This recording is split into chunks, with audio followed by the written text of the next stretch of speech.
Kudos sa mga sellers na hindi madamot magbigay ng commission na yan. So yes, loves, ito, isa na to mga loves ay hindi siya madamot kasi naka 13% pa rin siya kahit na shinap ads ni seller. Ito din isa guys, shop ads 7% pero malaki na po yung 13 pesos, no? Ayan, so that's why thank you so much sa mga nag-shop ads ng mga ano ko. Actually, ito binili ko, tapos ito binili ko, pero in fairness dun sa seller at shina-shop ads nila, o diba? Kaya sinasabi ko sa inyo, try nyong mag-upload ng mga different kinds of products. Ayan, piliin nyo yung talagang masishare nyo, magagamit nyo, or di kaya, at least naman maganda yung quality magagamit nila.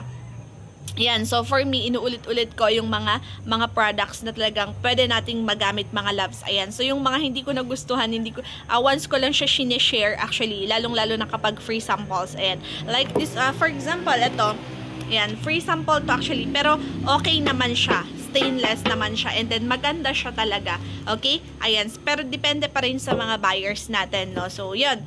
Yun yung mga gusto ko lang i-share sa inyo mga loves, which is, ayan, continuous pa rin tayo sa pag-promote ng mga different products kasi hindi nyo alam na. Ayan, tignan nyo, napakasimple lang nito. Hindi ko din akalain na may mga ngailangan nito. Ayan, shinap ads si seller at may bibili. Pati to guys, actually ito kahit madami nang gumawa ng video ng ganito guys, pero still kahit viral na sa iba, kahit trending na sa i-try pa rin natin, 'di ba?